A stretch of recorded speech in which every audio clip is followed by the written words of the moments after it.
Welcome my near and dear student in our online classes. I am Prashant Singh Chaudhary. In previous lecture, we studied about the selection of units, मात्रकों का चुनाव।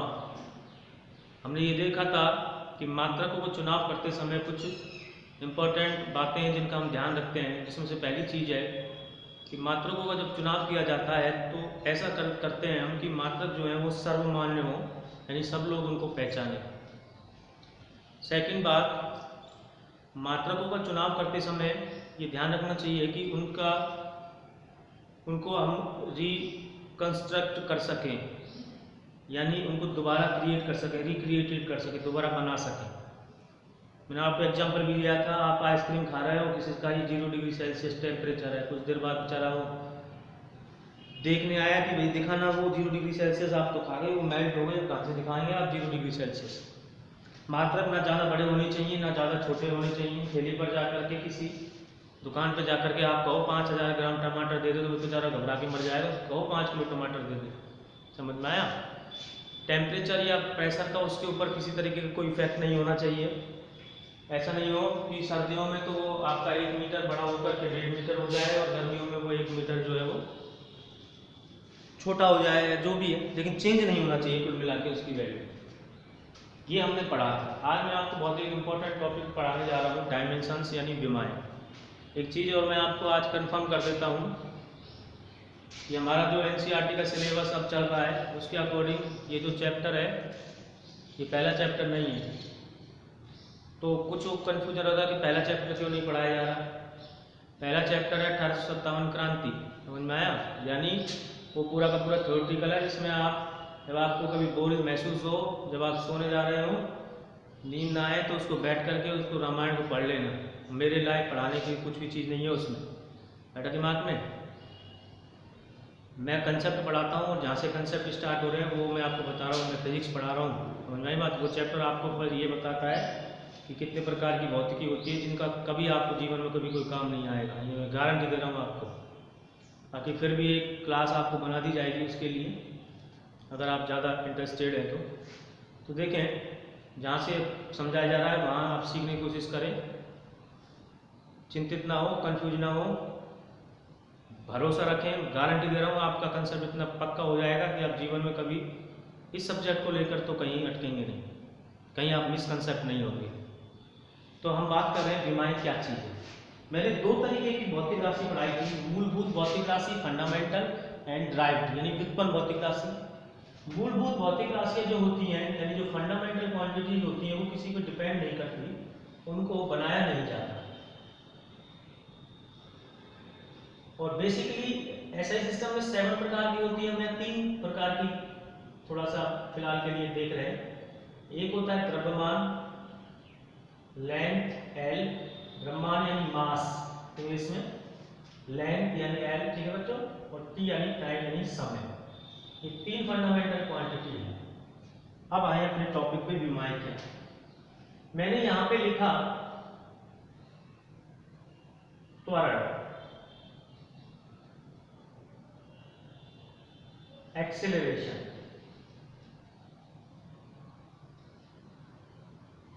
ये क्या है क्या नहीं है वो तो हम जब पढ़ेंगे जब इससे संबंधित टॉपिक आएगा। अभी हमारा कंसंट्रेट इस टॉपिक पर है, किस पर? विमाओं पर। ये क्या चीज़ है उस पर नहीं है, लेकिन फिर भी बेसिक जानकारियाँ, ताकि आपका इंटरेस्ट जो है वो बना रहे, मैं आपको देता रहूँगा।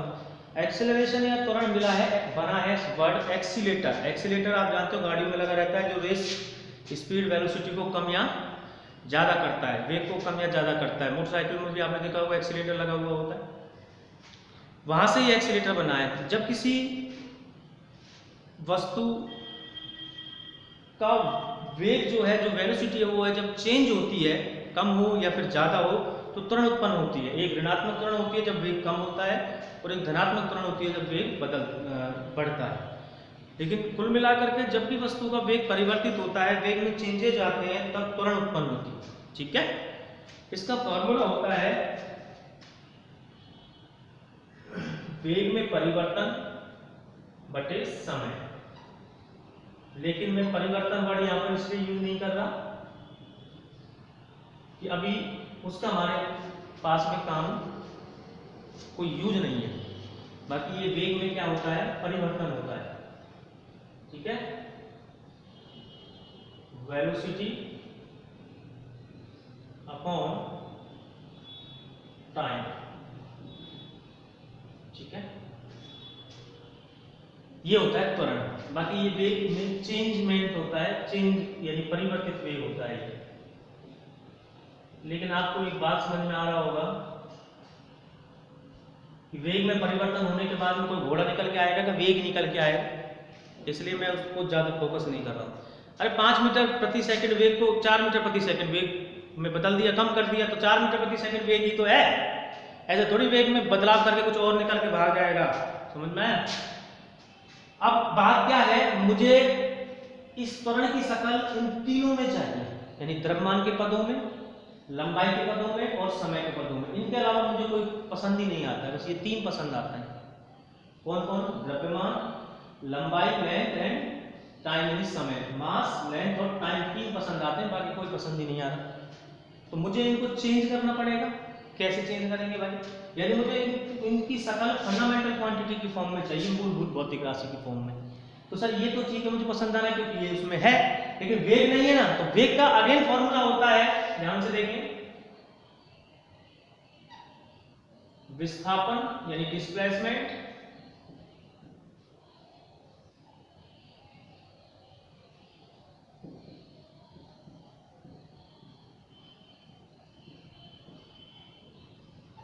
बटे समय।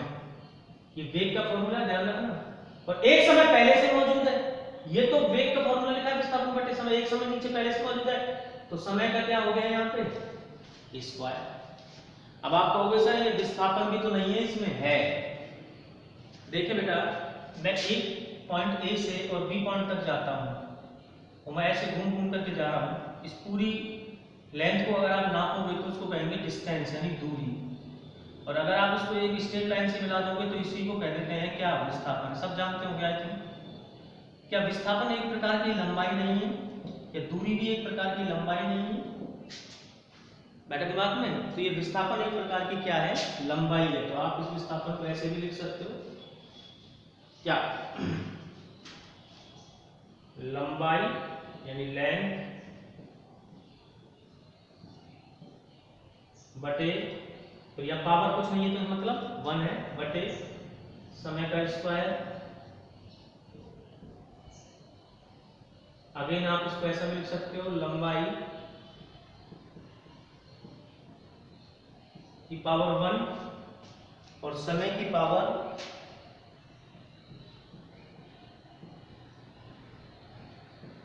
-2। अब ध्यान से सुनो, लंबाई जहां है, समय यहां है, और कुछ है यहाँ पे नहीं है। अब मुझे बदलने की जरूरत नहीं। क्या कर दिया हमने?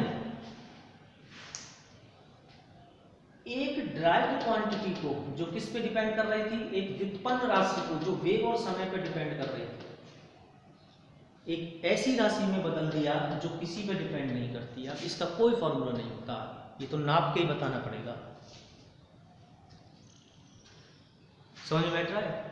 हमने एक व्युत्पन्न भौतिक राशि को मूलभूत भौतिक राशि में बदल दिया है। क्या मैंने यही किया है? फिर से सुनने से उद्देश्य काम क्या किया है? हमने एक व्युत्पन्न भौतिक राशि को, एक डायरेक्ट क्वांटिटी को एक फंडामेंटल क्वांटिटी यानी मूलभूत भौतिक राशि में चेंज कर दिया है। आपको समझ में आ रही है ये बात? और चेंज करने के लिए मूलभूत भौतिक राशि पर घात चढ़ाई गई है। देख रहे हैं आप? इन घातों को कहते हैं विमाएं। तो डेफिनेशन क्या बनी? किसी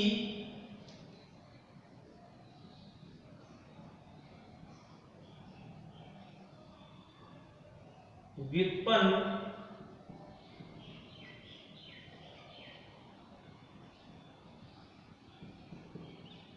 अब त्वरण की लंबाई में विमा 1 और समय में विमा कितनी है? -2। किसी व्युत्पन्न भौतिक राशि को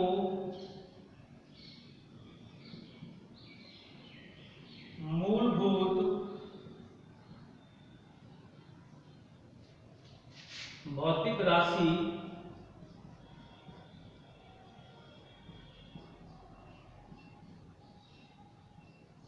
में परिवर्तित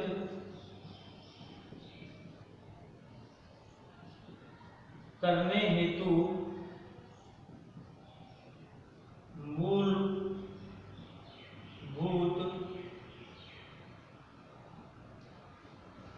भौतिक राशि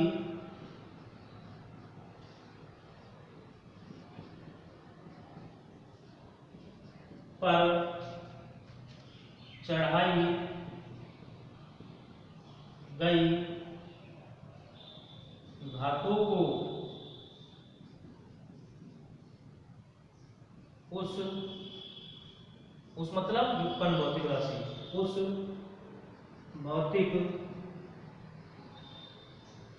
राशि की विमाएं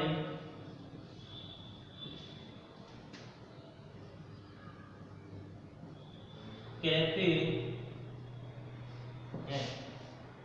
ठीक है, किसी व्युत्पन्न भौतिक राशि को मूलभूत भौतिक राशि में परिवर्तित करने हेतु मूलभूत भौतिक राशि पर चढ़ाई गई घातों को उस भौतिक राशि की विमाएं कहते हैं। या ऐसा भी लिख सकते हो, मूलभूत भौतिक राशि के पदों में व्यक्त करने हेतु, एक ही बात है। अब नेक्स्ट कि सर ये इतना लंबा लंबा लिखेंगे क्या, हमें अच्छा नहीं लग रहा। अब हम क्या करेंगे आज के बाद में, इनको सिंबल से दिखाएंगे। हमारे पास 3 राशियां थी, द्रव्यमान एंड पादक बना लो, लंबाई और टाइम। मैं पूछूं उसका जवाब देना। ये ए तो किसका सिंबल लिया है हमने, एक्सेलरेशन का। बड़े ब्रैकेट में ही हमको बंद करना है जब भी विमाएं लिखें। क्यों सर, कोई कह के मर गया कि कोई रीजन तो होगा, बिल्कुल है, अभी बता रहा हूं। और आप यकीन मानना, बहुत से लोगों को तो यही नहीं पता कि बड़े ब्रैकेट में लिखते क्यों, बस उनको ये बताया कि अच्छा लगता है ऐसे लिखने से। मैं बताऊंगा आपको क्यों लिखते हैं। क्या यहां पर द्रव्यमान है, नहीं है, तो पावर बोलो 0।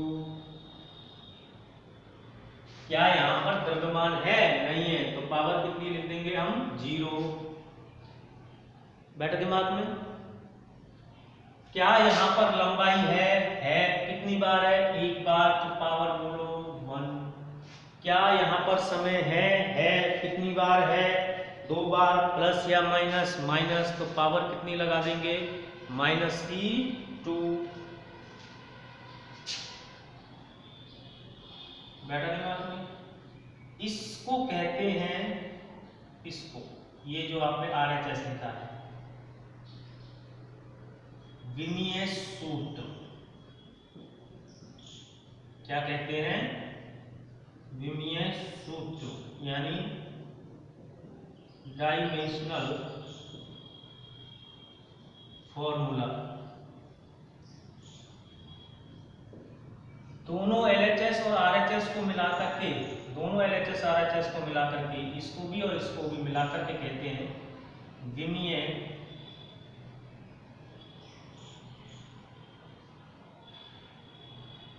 समीकरण, यानी डायमेंशनल इक्वेशन, विमीय समीकरण। और जो ये घातें आपने चढ़ाई हैं 0, 1 एंड -2, इनको कहते हैं विमाएं।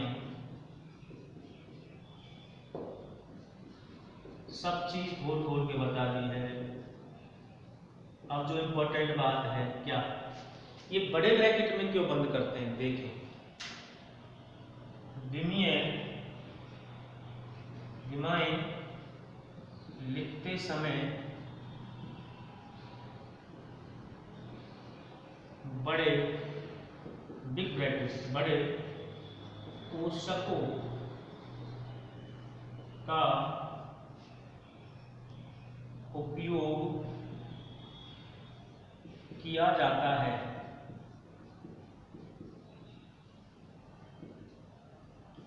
कि यहां से इंपॉर्टेंट है प्रदर्शित करता है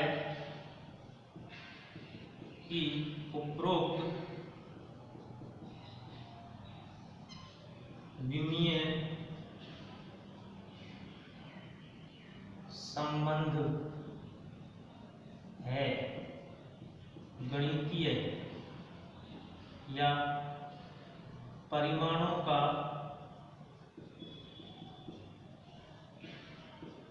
संबंध नहीं है। क्या मतलब ऐसा हमें तो कुछ समझ में नहीं आया। कई बार क्या होता है, मेरी बात सुनिएगा, बच्चे जो हैं वो कंफ्यूज हो जाते हैं। कंफ्यूज कैसे हो जाते हैं? ये जो मैंने अभी आपको ये समीकरण लिखा है वो इसको त्वरण का फॉर्मूला समझ बैठते हैं कि सवाल में अगर हमको द्रव्यमान दे दे, लंबाई दे दे, समय दे दे, तो उनके मान यहाँ पे पुट करके पावर लगा के आपस में गुणा करके त्वरण का मान आ जाए। हकीकत मानना, कुछ एग्जाम्पल मेरे पास ऐसे मैंने देखे भी थे कि कई समझ बैठते हैं इनका और वो त्वरण का मान निकाल आते हैं, विच इज रॉन्ग। ये आपसे बिल्कुल ये नहीं कहता कि आप इनको परिमाण समझें, यानी इनकी जगह पर दिए गए मानों को यहाँ पुट कर दें और आप त्वरण का फॉर्मूला निकालें। त्वरण का फॉर्मूला तो वही रहेगा, क्या? वेग में परिवर्तन बटे समय। ये केवल एक विमीय संबंध है, एक डायमेंशनल रिलेशन है। समझ में बैठा? इसका परिमाण आप मैग्नीट्यूड अगर आप इनका पुट करोगे, इनकी वैल्यूज अगर आप पुट करोगे और आप अगर ये समझ रहे हैं कि हम त्वरण निकाल लेंगे, तो विच इज वेरी रॉन्ग। त्वरण हमेशा इसी फॉर्मूले से निकलेगी कि what is the change in velocity, यानी वेग में कितना परिवर्तन हुआ है, और उसमें टाइम से हमको क्या करना पड़ेगा, डिवाइड करना पड़ेगा। तो अभी तक हमने क्या पढ़ा है कि व्हाट इज द डायमेंशंस, विमाएं क्या है। तो when you want to represent a direct quantity in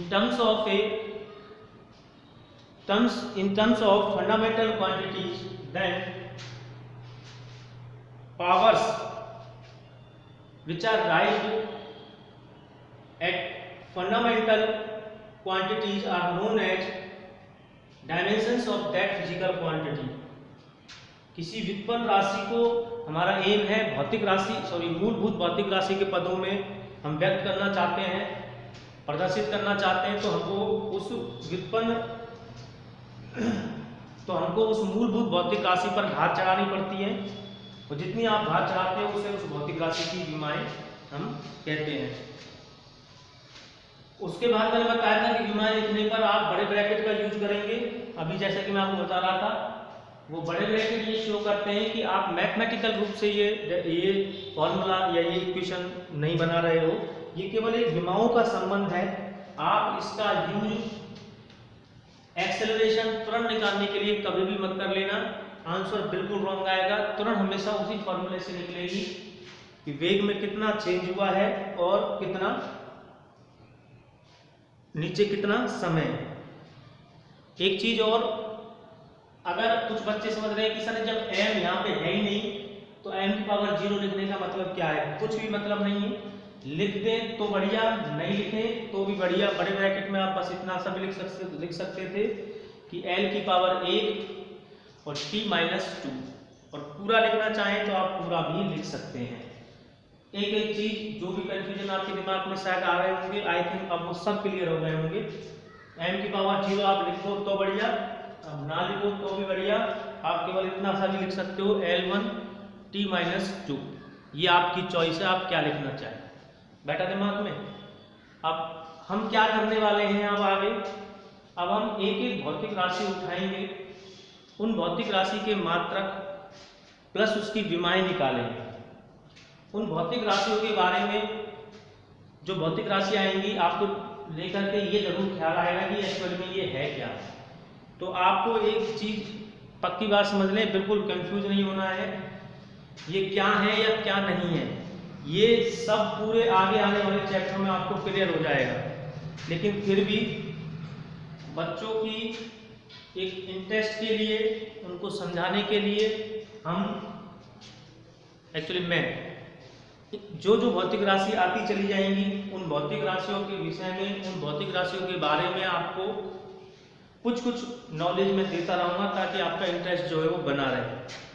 जैसे फॉर एग्जांपल हमारे पास में कोई भौतिक राशि आई आवेग, कोई फिजिकल क्वांटिटी आई इम्पल्स। अब आपको ये पता नहीं है कि इम्पल्स क्या होता है, आवेग क्या होता है, और मैंने उसकी विमा निकाल दी। ये तो पक्की बात है कि आवेग या इम्पल्स आगे आएगा, समझ में आई बात। लेकिन अभी आपको एक कंफ्यूजन सा बना रहेगा कि एक्चुअली ये है क्या। तो ऐसे कंफ्यूजनों को मैं आपको टाइम टू टाइम निकालता रहूँगा ताकि आपको इंटरेस्ट बना रहे। तो 2-2 लाइन 3-3 लाइन उनके बारे में मैं आपको बताता रहूँगा, ठीक है। तो आगे जितना भी टाइम आएगा उसमें हम एक एक भौतिक राशि को लेंगे और उनकी विमाएँ निकालेंगे, ठीक है।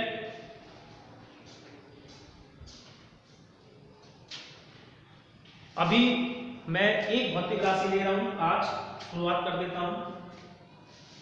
जैसे फॉर एग्जांपल बेसिक से ले रहा हूँ मैं, हम बात कर रहे हैं क्षेत्रफल की। यहाँ से मैं स्टार्ट करूँगा। क्षेत्रफल, क्षेत्रफल का फॉर्मूला होता है, सब बच्चे जानते हैं, लंबाई इंटू में चौड़ाई।